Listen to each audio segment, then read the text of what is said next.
വേദിയിലുള്ള പാർട്ടിയുടെ പ്രധാനപ്പെട്ട നേതാക്കന്മാർ, NDAയുടെ നേതാക്കന്മാർ, ഇന്ന് ഈ പൊതുസമ്മേളനത്തിൽ പങ്കെടുത്തുകൊണ്ടിരിക്കുന്ന ഏറ്റവും പ്രിയപ്പെട്ട മല്ലപ്പള്ളിയിലെ, തിരുവല്ലയിലെ പ്രിയപ്പെട്ട പ്രവർത്തകരെ, സമ്മതിദായകരെ, നിങ്ങൾക്ക് എല്ലാവർക്കും എൻ്റെ വിനീതമായ നമസ്കാരം. ഐതിഹാസികമായ ഒരു നിമിഷത്തിലാണ് നമ്മളിപ്പോൾ നിൽക്കുന്നത്. തിരുവല്ല കുറേ വർഷക്കാലമായി കാത്തിരിക്കുന്ന ഒരു നിമിഷം. നമുക്കെല്ലാവർക്കും അറിയാം, വളരെ അഭിമാനത്തോടു കൂടി നമ്മൾ പറയാറുണ്ട്, നമ്മൾ തിരുവല്ലക്കാരാണ്, നമ്മൾ മല്ലപ്പള്ളിക്കാരാണ്, നമ്മൾ ആനിക്കാടുകാരാണ്, നമ്മൾ കല്ലൂപ്പാറക്കാരാണ്, കുന്നന്താനംകാരാണ് എന്നൊക്കെ നമ്മൾ വളരെയധികം അഭിമാനത്തോടു കൂടി നമ്മൾ പറയാറുണ്ട്. ലോകത്തിന്റെ ഏതൊരു കോണിൽ പോയാലും ഒരു തിരുവല്ല മണ്ഡലംകാരനെ കാണാൻ സാധിക്കുമെന്ന് ആളുകൾ പറയുന്നത് വെറുതെ അല്ല. ലോകത്തിന്റെ ഏതൊരു കോണിൽ പോയാലും നമുക്കൊരു തിരുവല്ലക്കാരനെ കാണാൻ സാധിക്കും. എന്ന് പറഞ്ഞാൽ ലോകം കണ്ടവനാണ് തിരുവല്ലക്കാരൻ എന്നാണ് പറഞ്ഞതിന്റെ അർത്ഥം. അമേരിക്കയിൽ പോയാലും, യൂറോപ്പിൽ പോയാലും, ഗൾഫിൽ പോയാലും, ഡൽഹിയിൽ പോയാലും, ബോംബെയിൽ പോയാലും, ബാംഗ്ലൂരിൽ പോയാലും, എവിടെ പോയാലും ഒരു തിരുവല്ലക്കാരനെ കാണാൻ സാധിക്കുമെന്നുള്ളത് ഞാൻ പറയാതെ തന്നെ നിങ്ങൾക്ക് എല്ലാവർക്കും അറിയാവുന്ന കാര്യമാണ്. ചുരുക്കി പറഞ്ഞാൽ ലോകം കണ്ടിട്ടുള്ളവരാണ് തിരുവല്ലക്കാർ. അതുപോലെ തന്നെ അത്രത്തോളം ചരിത്രവുമുള്ളവരാണ് തിരുവല്ലക്കാർ.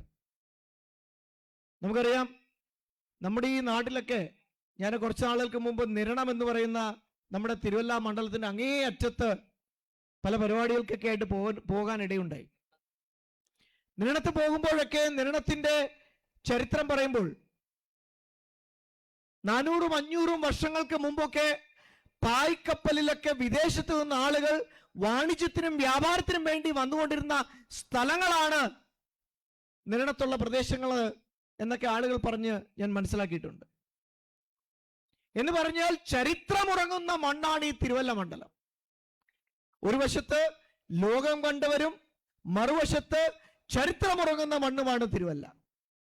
അത്രത്തോളം പാരമ്പര്യവും പഴമയും ഒക്കെയുള്ള നമ്മുടെ സ്ഥലമാണ്, നമ്മുടെ മണ്ഡലമാണ് തിരുവല്ല. എങ്കിലും നമ്മൾ തിരുവല്ലക്കാരുടെ മനസ്സിൽ ഏതൊരു തിരുവല്ലക്കാരനും, അതായത് തിരുവല്ല മണ്ഡലത്തില് ഇങ്ങ് ആനിക്കാട് മുതൽ അങ്ങ് പുറമറ്റം മുതൽ കുറ്റൂര് മുതൽ പെരിങ്ങര മുതൽ അങ്ങ് അറ്റം നിരണം കടപ്പുറ വരെയുള്ള ആളുകളോട് ചോദിച്ചു കഴിഞ്ഞാൽ എല്ലാവരും വളരെ ദുഃഖത്തോടു കൂടി പറയുന്ന ഒരു കാര്യമുണ്ട്. ഇത്രയേറെ പാരമ്പര്യവും ഇത്രയേറെ ലോകപരിചയവുമുള്ള തിരുവല്ലക്കാരുണ്ടായിരുന്നിട്ട് പോലും തിരുവല്ലയ്ക്ക് ആവശ്യമായ വികസനം തിരുവല്ലയ്ക്ക് ഉണ്ടായിട്ടില്ല എന്നുള്ളത് ആ വസ്തുത എല്ലാവരും ഒരേപോലെ അംഗീകരിക്കുന്ന ഒരു കാര്യമാണ്. ഞാൻ കുറച്ച് നാളുകൾക്ക് മുമ്പ്, എനിക്ക് തോന്നുന്നു പഞ്ചായത്ത് തെരഞ്ഞെടുപ്പിന്റെ സമയത്താണ്, ഈ മല്ലപ്പള്ളിയിൽ യാദൃശ്ചികമായിട്ട് ഒരു കുടുംബത്തിൽ കയറി ചെന്നു. നമ്മുടെ BJP-യുമായിട്ടൊന്നോ അല്ലെങ്കിൽ NDA-യുമായിട്ടൊന്നോ യാതൊരു ബന്ധമുള്ള കുടുംബമൊന്നുമല്ല. വോട്ട് ചോദിക്കുന്ന അന്ന്, എനിക്ക് തോന്നുന്നു പഞ്ചായത്ത് തെരഞ്ഞെടുപ്പിന്റെ സമയത്ത് ഓരോ വീടുകളിലും കയറി ചെന്ന് വോട്ട് ചോദിക്കുന്ന ആ ഒരു പരിപാടിയുടെ ഇടയ്ക്ക് വോട്ട് ചോദിക്കാമെന്ന് കരുതി യാദൃശ്ചികമായിട്ട് ഒരു വീട്ടിലേക്ക് കയറി ചെന്നാണ്. അവിടെ കയറി ചെന്ന് അവരെ പരിചയപ്പെട്ടപ്പോൾ അവരെന്നോട് പറഞ്ഞത്, ഞങ്ങളൊരു 10-25-30 കൊല്ലമായിട്ട് അമേരിക്കയിൽ താമസിക്കുന്ന ഭർത്താവും ഭാര്യയുമാണ്. അവർ നാടൊക്കെ വിട്ട് പോയിട്ട് 10-30 കൊല്ലമായി. നാട്ടിലൊക്കെ വല്ലപ്പോഴും ഒക്കെ എന്തെങ്കിലും കല്യാണമോ മരണമോ ഒക്കെ ഉള്ളപ്പോൾ മാത്രം വന്നു പോയിരുന്ന ആളുകളാണ്. എന്ന് പറഞ്ഞാൽ ഒരു 10-25-30 കൊല്ലത്തിൽ അവർ അമേരിക്കയിലായിരുന്ന കാലഘട്ടത്തിൽ ഏതാനും ചില സമയങ്ങൾ മാത്രം തിരുവല്ലയിൽ വന്നുപോയ ആളുകളാണ്. പക്ഷെ പിന്നീട് അവരൊരു തീരുമാനമെടുത്തു, ഞങ്ങൾ ഇനി നാട്ടിലേക്ക് മടങ്ങി വരികയാണ്, ഞങ്ങൾക്കിനി അമേരിക്കയിൽ കഴിയേണ്ട, തിരിച്ച് നാട്ടിൽ വന്ന് മല്ലപ്പള്ളിയിൽ സെറ്റിൽ ആകാമെന്ന് കരുതി അവർ നാട്ടിലേക്ക് മടങ്ങി വന്നു. പക്ഷെ എന്നെപ്പോൾ അവര് വളരെ വിഷമത്തോടു കൂടി പറഞ്ഞൊരു കാര്യം, അവരൊരു BJP രാഷ്ട്രീയത്തിൽ പെടുന്ന ആളുകളൊന്നുമല്ല. പക്ഷെ അവർ വളരെ വിഷമത്തോടു കൂടി എന്നോട് പറഞ്ഞൊരു കാര്യം, ഞങ്ങൾ ഈ നാട് 25-30 വർഷം മുമ്പ് വിട്ടിട്ട് പോയിട്ട് ഞങ്ങൾ അമേരിക്കയിലായിരിക്കുന്ന കാലഘട്ടത്തിൽ ഞങ്ങളുടെ മനസ്സിലൊരു തോന്നലുണ്ടായിരുന്നു, അതായത് ഞങ്ങൾ നാട്ടിലേക്ക് തിരിച്ചു വരുമ്പോൾ, ഇപ്പൊ നമ്മൾ തന്നെ പറയാറില്ലേ, ഒരു 25-30 വർഷം കഴിഞ്ഞ് നമ്മുടെ സുഹൃത്തുക്കളൊക്കെ കാണുമ്പോൾ ചിലപ്പോൾ തിരിച്ചറിയത്തില്ല, കാരണം മുഖം തന്നെ മാറിയിട്ടുണ്ടാവും എന്ന് പറയുന്നത് പോലെ അവരുടെ മനസ്സിലുണ്ടായിരുന്ന കാഴ്ചപ്പാട് ഇത്രയും വർഷം കഴിഞ്ഞ് തിരുവല്ലയിലേക്ക് മല്ലപ്പള്ളിയിലേക്ക് തിരിച്ചു വരുമ്പോൾ ഈ നാട് തന്നെ മാറിയിട്ടുണ്ടാവും. ഈ തിരുവല്ലയും മല്ലപ്പള്ളിയും കണ്ടാൽ തിരിച്ചറിയാൻ പറ്റാത്ത രീതിയിൽ ആ മാറ്റം ഉണ്ടായി കാണുമെന്ന് അവര് മനസ്സിൽ കരുതിയിട്ടാണ് അവര് തിരിച്ച് മല്ലപ്പള്ളിയിലേക്ക് വരുന്നത്. പക്ഷെ അവരെന്നോട് വളരെ വിഷമത്തോടുകൂടി പറഞ്ഞത്, ഞങ്ങൾ എങ്ങനെയാണോ ഞങ്ങളുടെ മനസ്സിൽ 25 വർഷം മുമ്പ് 30 വർഷം മുമ്പ് ഈ മല്ലപ്പള്ളിയെക്കുറിച്ച് ഒരു ചിത്രമുണ്ടായിരുന്നത്, അതേ പടി കിടക്കുകയാണ് തിരുവല്ലയും മല്ലപ്പള്ളിയും. യാതൊരു മാറ്റവും ഉണ്ടായിട്ടില്ല 25-30 വർഷത്തിനുള്ളിൽ എന്നവര് വളരെ അമ്പരന്നുകൊണ്ട് എന്നോട് പറയുകയായിരുന്നു. ശരിയല്ലേ ഞാൻ പറഞ്ഞത്? 25-30 വർഷം മുമ്പ് ഈ തിരുവല്ലയും മല്ലപ്പള്ളിയും ഈ പ്രദേശമൊക്കെ എങ്ങനെയാണോ കിടന്നത് അതേപടി കിടക്കുകയാണ് എന്നവർ പറഞ്ഞു. ഞാൻ എന്നിട്ട് ഈ സംഭവം കുറച്ച് നാളുകൾക്ക് മുമ്പ് കുന്നന്താനത്ത് വെച്ചൊരു പരിപാടിയിൽ പറഞ്ഞു. നമുക്കറിയാം, കുറെ നാളുകൾക്ക് മുമ്പായിട്ട് നമ്മൾ ഓരോരോ സ്ഥലങ്ങളിൽ വികസന സംഗമങ്ങൾ നടത്തിയുണ്ടായി, വികസന സദസ്സുകൾ നടത്തുകയുണ്ടായി. ആ വികസന കൂട്ടായ്മയിൽ വെച്ച് കുന്നന്താനത്ത് വെച്ച് പറഞ്ഞപ്പോൾ ഒരു വ്യക്തി എഴുന്നേറ്റ് നിന്നിട്ട് പറഞ്ഞു, ഇല്ല അനൂപ്ജി, നിങ്ങൾ പറയുന്നത് തെറ്റാണ്, അവർ പറയുന്നത് തെറ്റാണ്. അപ്പൊ ഞാനും ഒരു നമ്പരുന്നു.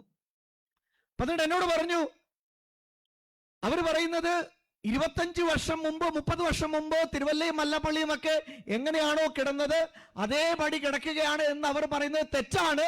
മറിച്ച് അതിലും 25 വർഷം മുമ്പ് തിരുവല്ല എങ്ങനെയായിരുന്നു അതേപടിയിലേക്ക് പുറകോട്ടാണ് തിരുവല്ല പോയത് എന്നാണ് ആ കുന്നന്താനത്തുള്ള ഒരു വ്യക്തി എഴുന്നേറ്റ് എന്നോട് പറഞ്ഞത്. പ്രായമുള്ള മനുഷ്യനാണ്, ചിലപ്പോൾ അദ്ദേഹത്തിന് അറിയാമായിരിക്കും. അദ്ദേഹം പറയുന്നത് 25 വർഷം പിന്നോട്ടാണ് തിരുവല്ല പോയത്, മുന്നോട്ടല്ല. ശരിയല്ലേ? നമ്മുടെ ഉദാഹരണം തന്നെ എടുക്കാം. നമ്മുടെ തൊട്ടടുത്ത് നിൽക്കുന്നത് ഈ മല്ലപ്പള്ളിക്കാർക്കറിയാം, ഈ മല്ലപ്പള്ളി ടൗണ് എത്രയോ കാലമായിട്ട് ഇതേപടി കിടക്കുന്ന ഒരു മല്ലപ്പള്ളി ടൗണ്. ഈ മല്ലപ്പള്ളി ടൗണിൽ നമുക്കുള്ള ചന്ത, ആ ചന്ത എത്ര നാളെ എനിക്കറിയത്തില്ല. ആ ചന്തയിൽ എന്തെങ്കിലും ഒരു പുതുതായിട്ട് എന്തെങ്കിലും ഒരു കഴിഞ്ഞ 25 വർഷക്കാലത്തുള്ള എന്തെങ്കിലും പുതുതായിട്ട് പണിഞ്ഞോ എന്ന്, അല്ലെങ്കിൽ നമ്മുടെ തിരുവല്ലയിൽ നിന്ന് നമ്മുടെ പാലം, നമ്മുടെ ഈ മല്ലപ്പള്ളി പാലം ഈ കഴിഞ്ഞ 20-25 വർഷത്തിനുള്ളിൽ അതിൽ എന്തെങ്കിലും പണി നടത്തിയിട്ടുണ്ടോ, അല്ലെങ്കിൽ അതിലൊരു പുതുക്കി പണിയാൻ എന്തെങ്കിലും ശ്രമം നടത്തിയിട്ടുണ്ടോ? എൻ്റെ അറിവിലില്ല. ഈ മല്ലപ്പള്ളി ടൗണ് 25 വർഷം മുമ്പ് എങ്ങനെയാണോ കിടന്നത് അതേപടി കിടക്കുകയാണ്. കുറച്ച് കടകൾ കൂടുതൽ വന്നു. ഞാൻ പറഞ്ഞത് ഇൻഫ്രാസ്ട്രക്ചർ ആണ്. പുതിയ റോഡുകളോ പുതിയ സൗകര്യങ്ങളോ എന്തെങ്കിലും 25 വർഷത്തിൽ വന്നിട്ടുണ്ടോ? ആ മല്ലപ്പള്ളി ടൗൺ, തിരുവല്ല ടൗണ്, ഈ ടൗണിലൊക്കെ സത്യം പറഞ്ഞാല് കഴിഞ്ഞ ദിവസം ഞാൻ ഇതുപോലെ നിരണത്ത് ഒരു മരണത്തിന് പോയിട്ട് അത് കഴിഞ്ഞിട്ട് ഇറങ്ങി പരിചയമുള്ള ഒരു വീട്ടിൽ കയറിയിട്ട് ഞാൻ അവിടുത്തെ ഒരു വ്യക്തിയോട് ചോദിച്ചു. അപ്പൊ അദ്ദേഹം ആരെയോ കാത്തിരിക്കുകയായിരുന്നു. ഞാൻ ചോദിച്ചു, ആരെ കാത്തിരിക്കുകയാണ്? അപ്പൊ പറഞ്ഞു, എൻ്റെ അടുത്തുള്ള ഒരു പ്രായമായ മനുഷ്യനാണ്. അദ്ദേഹം പറഞ്ഞു, എൻ്റെ അടുത്തുള്ള ഒരു പയ്യൻ, ഒരു ചെറുപ്പക്കാരൻ എന്നെ ഒന്ന് പിക്ക് ചെയ്യാൻ വരും. ഞാൻ ചോദിച്ചു, പിക്ക് ചെയ്യാന്ന് പറഞ്ഞാൽ കൂട്ടിക്കൊണ്ടുപോകാൻ പോവാണ്? അപ്പൊ പറഞ്ഞു, ആ പയ്യൻ, ആ ചെറുപ്പക്കാരൻ ബൈക്കിൽ വന്നിട്ട് എന്നെ തിരുവല്ല ടൗൺ വരെ ഒന്ന് കൊണ്ടുപോകാൻ വേണ്ടി ഞാൻ കാത്തിരിക്കുകയാണ്. ഞാൻ ചോദിച്ചു, എന്തുകൊണ്ടാണ് ബൈക്കിൽ പോകുന്നത്? വീടിന്റെ ഫ്രണ്ട് കാർ കിടപ്പുണ്ട്, എന്തുകൊണ്ട് കാറിൽ പോയിക്കൂടാ? അപ്പൊ എന്നോട് പറഞ്ഞത്, ആ തിരുവല്ല ടൗണിൽ പോയി കഴിഞ്ഞാൽ ആ കാർ ഒന്ന് പാർക്ക് ചെയ്യാൻ എത്രത്തോളം സമയം വേണോ അത്ര സമയം കൊണ്ട് 4 തവണ തിരുവല്ല പോയി വരാം, തിരുവല്ല ടൗണിലോട്ട് പോയിട്ട് വരാം എന്ന് പറഞ്ഞാൽ ഈ മല്ലപ്പള്ളി ടൗണിലോ തിരുവല്ല ടൗണിലോ കാർ ഒന്ന് പാർക്ക് ചെയ്യാൻ പോലുമുള്ള സൗകര്യമില്ല ഈ കഴിഞ്ഞ 25-30 വർഷമായിട്ട്. കഴിഞ്ഞ ദിവസം ഞാൻ ഇതേപോലെ ഈ 20-25 വർഷത്തിന്റെ കാര്യങ്ങൾ പറയുമ്പോൾ ചാനലുകൾ എൻ്റെ ഈ പ്രചരണത്തിനിടയിൽ എൻ്റെ ഇന്റർവ്യൂ ബൈറ്റ് എടുക്കാൻ വരികയുണ്ടായി. അപ്പോൾ അവരെന്നോട് പറഞ്ഞു, ഈ 20-25 വർഷത്തിനുള്ളിൽ തിരുവല്ലയിൽ ഉണ്ടായ കാര്യങ്ങളെക്കുറിച്ച് അവർ CPM-കാരോടും പോയി ചോദിക്കും, കോൺഗ്രസ്സുകാരോടും പോയി ചോദിക്കും എന്നൊക്കെ പറഞ്ഞു. ഞാൻ അവരോട് പറഞ്ഞു, നിങ്ങൾ ആദ്യമേ പോയി ചോദിക്കേണ്ടത് നമ്മുടെ ഇവിടുത്തെ നിലവിലുള്ള നിയമസഭാ അംഗത്തിന്റെ അയലത്തുള്ള വീട്ടിലാണ് നിങ്ങൾ ആദ്യമേ പോയി ചോദിക്കേണ്ടത്. അപ്പൊ അവരെന്നോട് വളരെ അമ്പരന്നുകൊണ്ട് ചോദിച്ചു, അതൊന്നും എന്തുകൊണ്ടാണ് അങ്ങനെ പറയുന്നത്? ഞാൻ പറഞ്ഞു, തിരുവല്ലയിൽ നിന്ന് മല്ലപ്പള്ളി വഴി ചേലക്കൊമ്പ് പോകാൻ വേണ്ടിയിട്ട് ഒരു റോഡിന്റെ പദ്ധതി വന്നിട്ട്, റോഡിന്റെ പദ്ധതി അനൗൺസ് ചെയ്തിട്ട് കാലങ്ങൾ കഴിഞ്ഞു. ആ MLA-യുടെ വീടിന്റെ ഫ്രണ്ടിൽ കൂടാണ് ആ റോഡ് പോകുന്നത്. അപ്പോൾ MLA-യുടെ വീടിന്റെ അയലത്തുള്ള വ്യക്തിയോട് പോയി ചോദിക്കണം, ഇനി നിങ്ങൾ ആ MLA-ക്ക് വോട്ട് ചെയ്യുമോ എന്ന്. ഞാൻ പറഞ്ഞു, നിങ്ങൾ ചാനലുകാർ അവിടെ പോയിട്ട് ചോദിക്കണം, ഈ MLA-ക്ക് ഇനി നിങ്ങൾ വോട്ട് ചെയ്യുമോ? സ്വന്തം വീടിന്റെ ഫ്രണ്ടിൽ കൂടെ പോകുന്ന റോഡ് 15-20 വർഷക്കാലം MLA ആയി തുടർന്നിട്ടും ആ റോഡ് പോലും പണിയാൻ സാധിക്കാത്ത നിയമസഭാ അംഗത്തെ ഞാൻ അതുകൊണ്ട് അതിനെക്കുറിച്ച് കൂടുതലായിട്ട് പറയാൻ ആഗ്രഹിക്കുന്നില്ല. നമ്മളൊന്ന് ആലോചിക്കണം, 20 വർഷമാണ് അദ്ദേഹം നിയമസഭാ അംഗമായിരുന്നത്. ഞാൻ വ്യക്തിപരമായി കുറ്റപ്പെടുത്താനല്ല ഞാനിത് പറയുന്നത്. പക്ഷെ 20 വർഷം എന്ന് പറയുന്നത് ഒരു ചെറിയ കാലയളവല്ല. 20 വർഷം പ്രായമുള്ള ചെറുപ്പക്കാരെങ്കിലും ഇവിടെ ഇരിപ്പുണ്ടായിരിക്കും. അവർക്കറിയാം 20 വർഷം മുമ്പ്, അതായത് അവർ ജനിക്കുന്നതിന് മുമ്പ് MLA ആയ വ്യക്തിയാണ് ഇപ്പോഴും തിരുവല്ലയിൽ MLA ആയി തുടരുന്നത്. 20 വർഷം കൊണ്ട് എന്ത് മാറ്റമാണ് തിരുവല്ലയിൽ ഉണ്ടായതെന്ന് ആ ചെറുപ്പക്കാർ മുതിർന്ന ആളുകളോട് ചോദിക്കുമ്പോൾ മുതിർന്ന ആളുകൾക്ക് എന്തെങ്കിലും മറുപടി പറയാനുണ്ടാവണ്ടേ? കാരണം 20 വർഷം മുമ്പുള്ള തിരുവല്ല മല്ലപ്പള്ളി ആ ചെറുപ്പക്കാരൻ കണ്ടിട്ടില്ല. പക്ഷേ ഇന്ന് 50 വയസ്സോ 60 വയസ്സോ 70 വയസ്സോ ഉള്ള വ്യക്തിക്ക് 20 വർഷം മുമ്പ് തിരുവല്ല മല്ലപ്പള്ളി എങ്ങനെയായിരുന്നുവെന്നും 20 വർഷം കൊണ്ട് എന്ത് മാറ്റം ഉണ്ടായിട്ടുണ്ടായിരിക്കുമെന്നും കൃത്യമായ ധാരണയുണ്ട്. അതുകൊണ്ട് ചോദ്യം ചോദിക്കുമ്പോൾ മറുപടി പറയാൻ വളരെ എളുപ്പമാണ്. ഇപ്പൊ വന്നിട്ട് ഒരു 20 വയസ്സുള്ള പയ്യൻ ചോദിക്കുകയാണ്, അച്ഛാ 20 വർഷം മുമ്പ് തിരുവല്ല ഈ MLA തുടങ്ങുന്ന സമയത്ത് എങ്ങനെയായിരുന്നു ചോദിച്ച ഉത്തരം വളരെ ലളിതമാണ്. മോനെ, ഇപ്പൊ എങ്ങനെയാണോ തിരുവല്ല അതേപടി തന്നെയായിരുന്നു 20 വർഷം മുമ്പും തിരുവല്ല, യാതൊരു മാറ്റവുമല്ല എന്ന് പറയാൻ വളരെ എളുപ്പമാണ്. ഒന്ന് ആലോചിക്കണം, 20 വർഷം കൊണ്ട് ഒരു കുഞ്ഞ് ജനിച്ച് യുവാവേണ്ട പ്രായമാണ് 20 വർഷം. പക്ഷേ കഷ്ടകാലം എന്ന് പറയാം, തിരുവല്ലയുടെ വികസനം ഇപ്പോഴും യുവാവാതെ ആ ശൈശവത്തിൽ തന്നെ കഴിയുകയാണ് തിരുവല്ലയുടെ വികസനം. അതിൽ മാത്രം യാതൊരു വളർച്ചയും ഉണ്ടായിട്ടില്ല. ശരിയല്ലേ പറയുന്നത്? നമ്മുടെ തിരുവല്ലയും നമ്മുടെ ആനിക്കാടും നമ്മുടെ മല്ലപ്പള്ളിയും നമ്മുടെ കല്ലൂപ്പാറയും പുറമറ്റവും കുന്നന്താനവും പെരിങ്ങരയും കുറ്റൂരും എല്ലാം അടങ്ങുന്ന ഈ മണ്ഡലം എത്രയോ കാലമായിട്ട് ഓരോരോ വികസനത്തിന് വേണ്ടി ഇങ്ങനെ കാത്തിരിക്കുകയാണ്. ഏറ്റവും വലിയ ഉദാഹരണം നമ്മുടെ റെയിൽവേ സ്റ്റേഷനാണ്. നിങ്ങൾക്ക് പലർക്കും അറിയായിരിക്കും, തിരുവല്ല റെയിൽവേ സ്റ്റേഷന്റെ വികസനവുമായി ബന്ധപ്പെട്ട് കഴിഞ്ഞ കുറേ മാസങ്ങളായിട്ട് പലതരത്തിലുള്ള പരിശ്രമം നടത്തി വരുന്നൊരു വ്യക്തിയാണ് ഞാൻ. തിരുവല്ലയിലെ റെയിൽവേ സ്റ്റേഷൻ പത്തനംതിട്ടയുടെ ഏക റെയിൽവേ സ്റ്റേഷനാണ്. ഞാൻ ഈ റെയിൽവേ സ്റ്റേഷന്റെ വികസനവുമായി ബന്ധപ്പെട്ട് കേന്ദ്രമന്ത്രി അശ്വിനി വൈഷ്ണവ്ജിയെ കാണാൻ പോകുമ്പോൾ അദ്ദേഹം പോലും തിരുവല്ലയുടെ പത്തനംതിട്ടയുടെ ഏക റെയിൽവേ സ്റ്റേഷനാണ് തിരുവല്ല എന്ന് പറഞ്ഞ് ആശ്ചര്യപ്പെട്ടിരിക്കുന്നത് ഞാൻ കണ്ടു.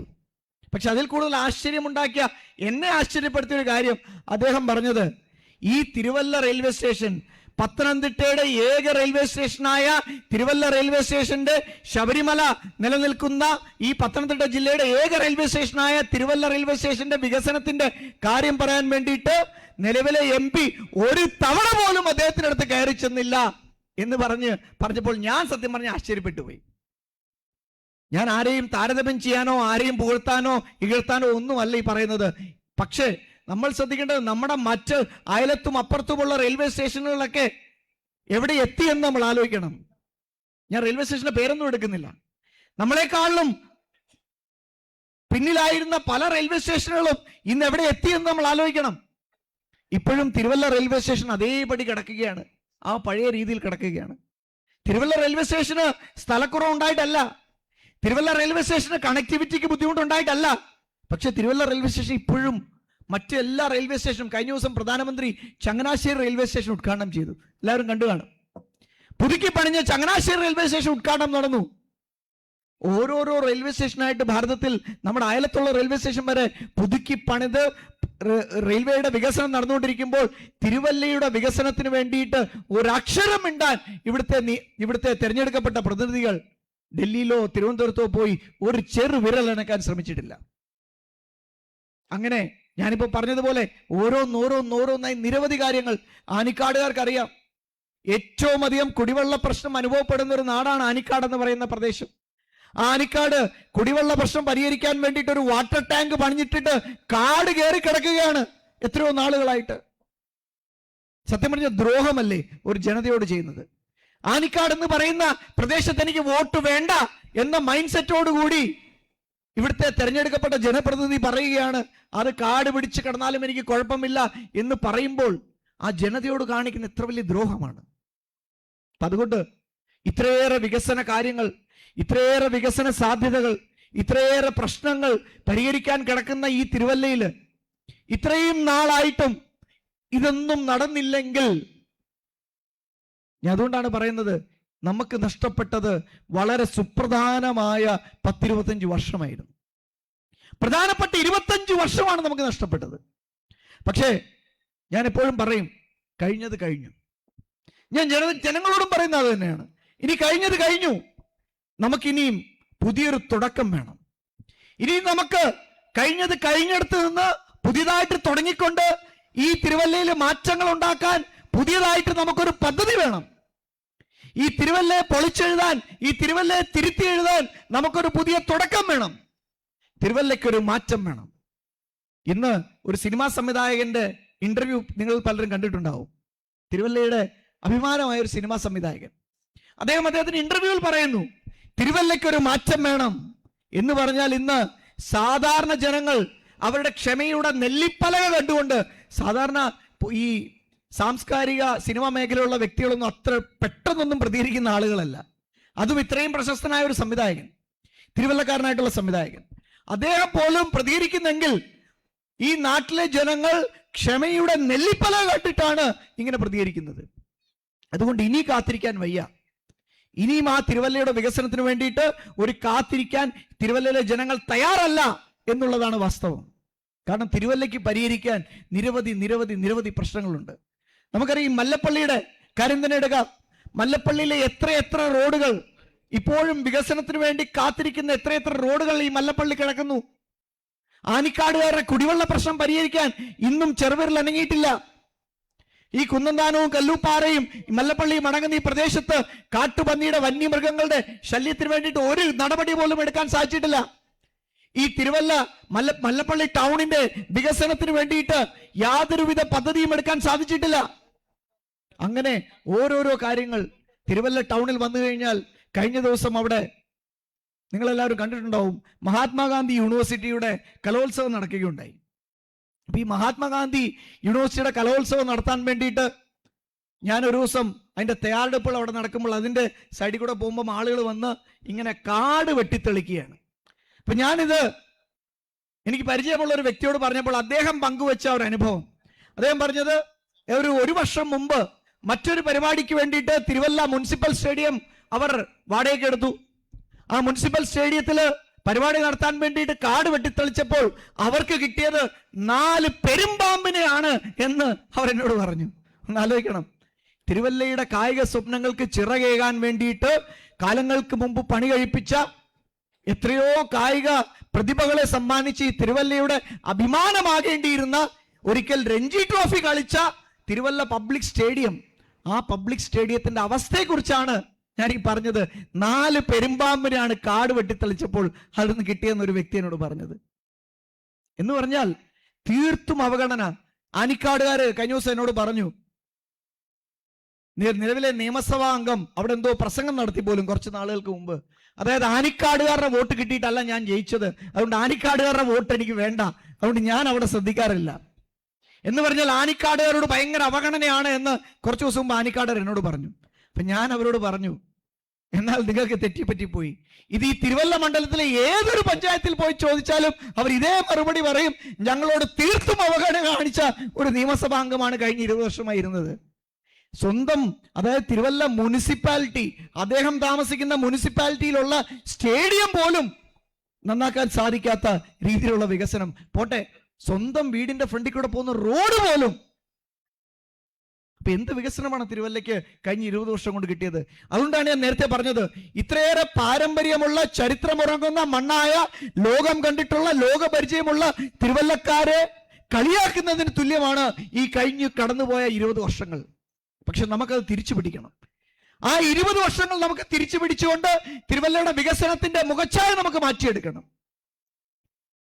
തിരുവല്ലയുടെ മുഖച്ഛായ മാറ്റിയെടുക്കാൻ വേണ്ടിയിട്ട് നമ്മൾ ഒത്തൊരുമിച്ച് ശ്രമിച്ചു കഴിഞ്ഞാൽ, ഒന്നിറങ്ങിക്കഴിഞ്ഞാൽ നമ്മളെ കൊണ്ട് സാധിക്കും. കാരണം നമ്മളോടൊപ്പമുള്ള ഒരു വലിയ ശക്തിയുണ്ട്. ആ ശക്തി എന്താണെന്ന് ചോദിച്ചു കഴിഞ്ഞാൽ, ഞാൻ നേരത്തെ പറഞ്ഞതുപോലെ തിരുവല്ല റെയിൽവേ സ്റ്റേഷന്റെ കാര്യത്തിന് വേണ്ടിയിട്ട് ഞാൻ കേന്ദ്ര റെയിൽവേ മന്ത്രിയെ കാണാൻ പോയി.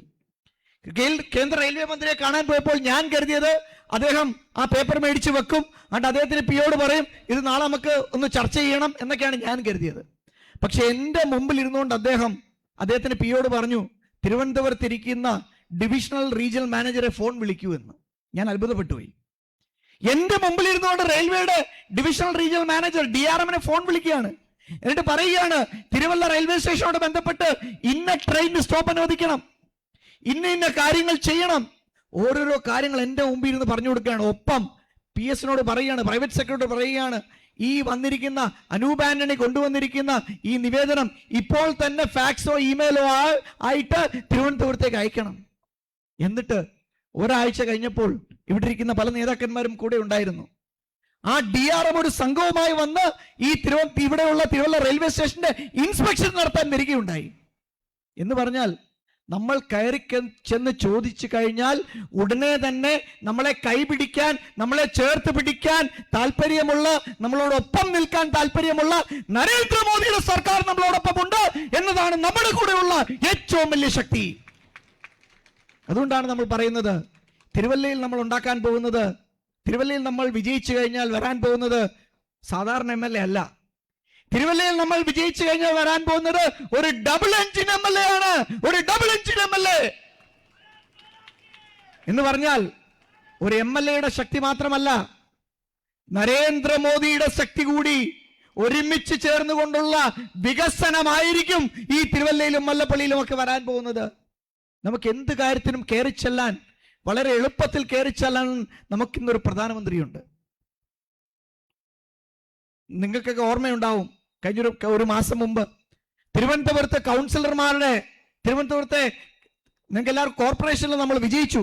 ഐതിഹാസികമായ വിജയത്തിന് ശേഷം തിരുവനന്തപുരത്തെ കൗൺസിലർമാരെ പ്രധാനമന്ത്രി നരേന്ദ്രമോദി അദ്ദേഹത്തിന്റെ വീട്ടിൽ കൊണ്ടുപോയി, അദ്ദേഹത്തിന്റെ ഭവനത്തിൽ കൊണ്ടുപോയി അവരുമായി ആശയവിനിമയം നടത്തി.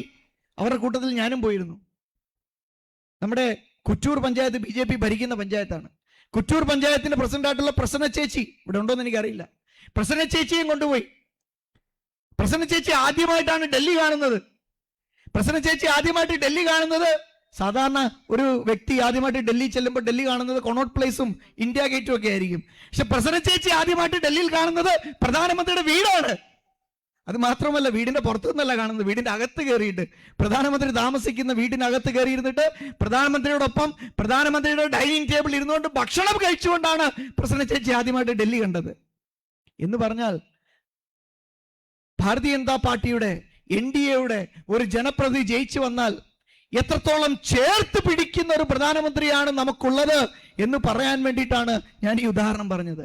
എന്ന് പറഞ്ഞാൽ നാളെ നമുക്ക് ഒരു വികസനത്തിന്റെ കാര്യം വരുമ്പോൾ കയറി ചെല്ലാൻ നമുക്കൊരു പ്രധാനമന്ത്രിയുണ്ട്, ഒരു കേന്ദ്ര സർക്കാരുണ്ട്, നമ്മളെ ചേർത്ത് പിടിക്കാൻ നമ്മുടെ ഒരു നേതൃത്വമുണ്ട്.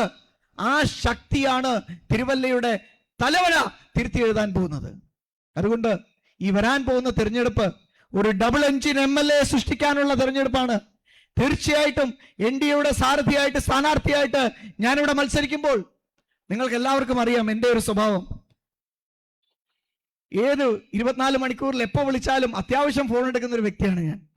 കഴിവതും എന്നെ കൊണ്ട് ചെയ്യാൻ സാധിക്കുന്ന കാര്യങ്ങൾ ചെയ്തു കൊടുക്കുന്ന ഒരു വ്യക്തിയാണ് ഞാൻ. നിങ്ങളിൽ എല്ലാവരുടെയും വീടുകളിലൊക്കെ അത്യാവശ്യം വ്യക്തിബന്ധങ്ങളുള്ള വ്യക്തിയാണ് ഞാൻ.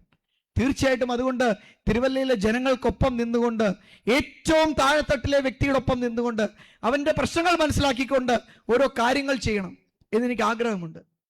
ഇന്നലെ തിരുവല്ലയിലെ ഫ്രണ്ട്സ് ഓഫ് തിരുവല്ല എന്ന് പറയുന്ന ഒരു ഓൺലൈൻ ഗ്രൂപ്പ്, ആ ഓൺലൈൻ ഗ്രൂപ്പിന്റെ ഒരു ഓൺലൈൻ മീറ്റിംഗ് നടത്തി. അവർ NRIകളുടെ ഒരു സമൂഹമാണ്. ഖത്തർ ചാപ്റ്ററാണ് ആ പരിപാടി നടത്തിയത്. അവരെന്നെ പ്രസംഗിക്കാൻ വിളിച്ചു. ഓൺലൈനായിട്ടാണ് പ്രസംഗം. ഞാനതിൽ തിരുവല്ലയുടെ വികസന കാര്യങ്ങളെക്കുറിച്ച് ഓരോരോ കാര്യങ്ങൾ പറഞ്ഞു. നിരണത്ത് എന്ത് ചെയ്യണം, കടപ്പുറയിൽ എന്ത് ചെയ്യണം, പെരിങ്ങറിൽ എന്ത് ചെയ്യണം, കുറ്റൂർ എന്ത് ചെയ്യണം, മുനിസിപ്പാലിറ്റിയിൽ എന്ത് ചെയ്യണം, മല്ലപ്പള്ളിയിൽ എന്ത് ചെയ്യണം, ആനിക്കാട് എന്ത് ചെയ്യണം, കല്ലുപാറ എന്ത് ചെയ്യണം, ഓരോരോ കാര്യങ്ങൾ ഞാൻ വിവരിച്ചു. ഇന്ന് തന്നെ ഒരു വ്യക്തി എന്നോട് വിളിച്ചിട്ട് പറയുകയാണ്, താങ്കൾ ഈ തിരുവല്ലയെക്കുറിച്ച് ഇത്രയും വിധമായിട്ട് ഓരോരോ കോണുകളെ കുറിച്ചും കൃത്യമായി ഇന്ന സ്ഥലത്ത് ഇന്ന പ്രശ്നമുണ്ട്, ഇന്ന കാര്യങ്ങളുണ്ട് എന്ന് പറഞ്ഞത് കേട്ടപ്പോൾ ഞങ്ങൾക്ക് വലിയ സന്തോഷം തോന്നി. ഞങ്ങൾ സത്യം പറഞ്ഞാൽ കഴിഞ്ഞ 20 വർഷമായിട്ട് ഇവിടെ നിലവിലുള്ള നിയമസഭാ അംഗത്തിൽ നിന്ന് ഇതായിരുന്നു കേൾക്കാൻ ആഗ്രഹിച്ചിരുന്നത്. അതുകൊണ്ട് NDAയുടെ നേതൃത്വം തിരുവല്ലയുടെ പ്രശ്നങ്ങൾ പഠിച്ച്, ഓരോരോ മുക്കിലും മൂലയിലുമുള്ള പ്രശ്നങ്ങൾ പഠിച്ച് അവിടെ എന്ത് വികസനം കൊണ്ടുവരണമെന്ന് കൃത്യമായി മനസ്സിലാക്കി. കാരണം എനിക്കത് മനസ്സിലാക്കാൻ സാധിച്ചത് നിങ്ങൾ ഓരോരുത്തരും എന്നോടൊപ്പം നിന്നുകൊണ്ട് ഓരോരോ കാര്യങ്ങൾ ഇടപെട്ടുകൊണ്ട്. കാരണം ഇവിടെ ഇരിക്കുന്ന എല്ലാവരും നമ്മുടെ മണ്ഡലത്തിന്റെ ഇങ്ങേയറ്റം മുതൽ അങ്ങേയറ്റം വരെയുള്ള ചെറിയ ചെറിയ കാര്യങ്ങളിൽ പോലും എന്നെ ഉൾപ്പെടുത്തിക്കൊണ്ട്, എന്നെ വിളിച്ചുകൊണ്ട്, ഓരോ സ്ഥലങ്ങളിലും എന്നെ വിളിച്ചുകൊണ്ട് കാര്യങ്ങൾ മനസ്സിലാക്കാൻ എനിക്ക് അവസരം തന്നു. അപ്പൊ അതുകൊണ്ട് ഇനി വരാൻ പോകുന്ന നാളുകൾ തിരുവല്ലയിൽ മാറ്റമുണ്ടാക്കിക്കൊണ്ട്, ഒരു വലിയ വിജയമുണ്ടാക്കിക്കൊണ്ട് താമര വിരിയാൻ പോകുന്ന കാലഘട്ടമാണ് എന്നുള്ളതിന് യാതൊരു സംശയവും വേണ്ട. അങ്ങനെ താമര വിരിയിച്ചുകൊണ്ട് തിരുവല്ലയുടെ തലവര നമ്മൾ തിരുത്തി എഴുതാൻ പോകുന്ന നാളുകളാണ് വരാൻ പോകുന്നത്. ഇപ്പോൾ ഒരു 10 വയസ്സുള്ള ചെറുപ്പക്കാർ, കൊച്ചു പിള്ളേരാരെങ്കിലും ഇവിടെ ഇരിപ്പുണ്ടെങ്കിൽ, ഒരു 10 വർഷവും കൂടെ കഴിഞ്ഞ് അവൻ 20 വയസ്സാവുമ്പോൾ അവൻ ഇതേപോലെ ഒരു സദസ്സിൽ വന്നിരുന്നിട്ട് അന്ന് BJPയുടെ MLA ഇതേപോലെ പ്രസംഗിക്കുമ്പോൾ എൻ്റെ മുമ്പിലിരുന്ന് കൈയടിക്കും. എന്തിനാണെന്നറിയാമോ? സാറേ, ചേട്ടാ, ഞാൻ 10 വർഷം മുമ്പ് ഇതേപോലെ ഒരു പ്രസംഗം കേട്ടിരുന്നു. ആ പ്രസംഗത്തിൽ വെച്ച് 10 വർഷം കഴിഞ്ഞ് ഇന്ന കാര്യങ്ങൾ ഈ തിരുവല്ലയിൽ ഉണ്ടാവുമെന്ന് പറഞ്ഞു. 10 വർഷം കഴിയുമ്പോൾ നേരത്തെ പറഞ്ഞ വ്യക്തി പറഞ്ഞതുപോലെ 20 വർഷമായി അതേപടി കിടക്കുകയാണ് തിരുവല്ല എന്ന് പറയേണ്ട അവസ്ഥ ഉണ്ടാകാത്ത രീതിയിൽ 10 വർഷം കൊണ്ട് തിരുവല്ലയുടെ മുഖച്ഛായ മാറ്റി. അപ്പോൾ അവൻ പറയും, ഞാൻ കഴിഞ്ഞ 10 വർഷം മുമ്പ് പ്രസംഗം കേട്ടതാണ്, അതുകൊണ്ട് എനിക്ക് ഇപ്പോൾ ഓർമ്മയുണ്ട്. 10 വർഷം കൊണ്ട് എന്തൊരു മാറ്റമാണ്. നമ്മുടെ മുഖ്യമന്ത്രി പറയുന്നത് പോലുള്ള എന്തൊരു മാറ്റമാണ്. ന്യൂയോർക്കിന്റെ റോഡ് എന്നൊന്നും പറയാനല്ല ഞാൻ ആഗ്രഹിക്കുന്നത്. എന്തൊരു മാറ്റമാണ് എന്ന് യഥാർത്ഥമായിട്ട് ആ ചെറുപ്പക്കാരൻ പറയാൻ പോകുന്ന 10 വർഷങ്ങളായിരിക്കും ഇനി വരാൻ പോകുന്നത്. അതുകൊണ്ട് യാതൊരു സംശയവും വേണ്ട. അടുത്ത 5-10 വർഷങ്ങൾ തിരുവല്ലയിലെ ജനങ്ങൾ നമുക്ക് നൽകാൻ പോകുന്ന വർഷങ്ങളാണ്. നമുക്ക് നൽകാൻ പോകുന്ന വർഷങ്ങൾ എന്ന് പറഞ്ഞാൽ MLA ആയി ഇവിടുന്ന് ജയിച്ച് ഞാൻ ഒറ്റയ്ക്കല്ല, നമ്മൾ എല്ലാവരും ഒരുമിച്ച് നിന്നുകൊണ്ട് ഈ തിരുവല്ലയുടെ തലവര തിരുത്തി എഴുതുന്ന രീതിയിൽ, തിരുവല്ലയുടെ മുഖച്ഛായ മാറ്റുന്ന രീതിയിലുള്ള 10 വർഷങ്ങൾ നമുക്ക് അധ്വാനിക്കണം. 10 വർഷങ്ങൾ ഞാൻ പറയുന്നത്, ഈ ടേം നമ്മൾ ജയിക്കും, അടുത്ത ടേം നമ്മൾ ഉറപ്പായും ജയിക്കും, ഈ 2 ടേം നമ്മൾ ഉറപ്പായിട്ടും ജയിക്കും. 3ാമത്തെ ടേമിലേക്ക് ഞാൻ ഇപ്പൊ തൽക്കാലം കിടക്കുന്നില്ല. ഫസ്റ്റ് 2 ടേം കഴിയട്ടെ. അപ്പൊ അതുകൊണ്ട് അടുത്ത 10 വർഷങ്ങൾക്കുള്ള ഒരു വികസന മാസ്റ്റർ പ്ലാൻ നമ്മൾ വരുന്ന ദിവസങ്ങളിൽ പുറത്തുവിടും. ഈ തിരുവല്ല മണ്ഡലത്തെ, അതിന്റെ മുഖച്ഛായ മാറ്റാൻ നമ്മൾ എന്തൊക്കെയാണ് ചെയ്യാൻ പോകുന്നത് എന്ന് കൃത്യമായി നമ്മൾ പറഞ്ഞുകൊണ്ടുള്ള ഒരു മാസ്റ്റർ പ്ലാൻ നമ്മൾ പുറത്തുവിടും. പക്ഷെ അത് എന്നെ കൊണ്ട് ഒറ്റയ്ക്ക് ചെയ്യാൻ സാധിക്കില്ല. എന്നോടൊപ്പം നിങ്ങൾ എല്ലാവരും ഉണ്ടെങ്കിൽ നമുക്ക് ഒരുമിച്ച് നിന്ന് ചെയ്യാൻ സാധിക്കും. ഞാൻ കുറച്ചു മുമ്പ് കുറ്റൂർ പ്രചരണത്തിന് പോയ കൂട്ടത്തില് ചേച്ചിമാരിങ്ങനെ സ്വീകരിക്കാൻ വന്നിരിക്കുകയാണ്. അതിൻ്റെ ഇടയ്ക്ക് ഒരു ചേച്ചി കൊണ്ട് പറഞ്ഞു, മോനെ കോലം കെട്ടുപോയി കേട്ടോ കഴിഞ്ഞ 2 മാസമായിട്ട്. ഞാൻ പറഞ്ഞു, ചേച്ചി, ഇനി വരാൻ പോകുന്ന 5 വർഷം ഇതിലും കോലം കെടും. കാരണം അധ്വാനം തുടങ്ങിയിട്ടേ ഉള്ളൂ. നമ്മൾ അധ്വാനം തുടങ്ങിയിട്ടേ ഉള്ളൂ. നമ്മുടെ അധ്വാനം ഇനി വർദ്ധിക്കാൻ പോവുകയാണ്. കാരണം നമ്മൾ പ്രവർത്തിച്ച് തുടങ്ങിയിട്ടേ ഉള്ളൂ. തിരുവല്ലയെ മാറ്റാൻ വേണ്ടിയിട്ട്, തിരുവല്ലയുടെ മുഖച്ഛായ മാറ്റി എഴുതാൻ വേണ്ടിയിട്ട് നമ്മുടെ അധ്വാനം തുടങ്ങിയിട്ടേ ഉള്ളൂ. അതുകൊണ്ട് ഈ തെരഞ്ഞെടുപ്പ് ഒരു വികസിത തിരുവല്ലയ്ക്ക് വേണ്ടിയിട്ട്, ഒരു മാറിയ തിരുവല്ലയ്ക്ക് വേണ്ടിയിട്ട്, ഒരു മാറ്റത്തിന് വേണ്ടിയിട്ട് നമുക്ക് ഒരുമിച്ച് നിന്ന് ഇത്തവണ താമര വിരിയിക്കാം. അതുകൊണ്ട് എൻ്റെ പ്രിയപ്പെട്ട എല്ലാവരോടും എനിക്ക് അഭ്യർത്ഥിക്കാനുള്ളത്, വരാൻ പോകുന്ന നാളുകൾ നമ്മുടേതാണ്, ഒരു മികച്ച തിരുവല്ലയുടേതാണ്, ഒരു നല്ല തലമുറയുടേതാണ്. അതിനുവേണ്ടി ഒരുമിച്ച് നമുക്ക് മുമ്പോട്ട് പോകാം. താമര വിരിയിച്ചുകൊണ്ട് നരേന്ദ്രമോദിക്കൊപ്പം മുന്നേറിക്കൊണ്ട് ഈ തിരുവല്ല മല്ലപ്പള്ളിയെ നമുക്ക് മാറ്റിയെടുക്കാം എന്ന് മാത്രം പറഞ്ഞുകൊണ്ട് താമര ചിഹ്നത്തിൽ വോട്ട് രേഖപ്പെടുത്തി എന്നെ വിജയിപ്പിക്കണമെന്ന് അഭ്യർത്ഥിച്ചുകൊണ്ട് ഞാൻ എൻ്റെ വാക്കുകൾ നിർത്തുന്നു. നന്ദി, നമസ്കാരം.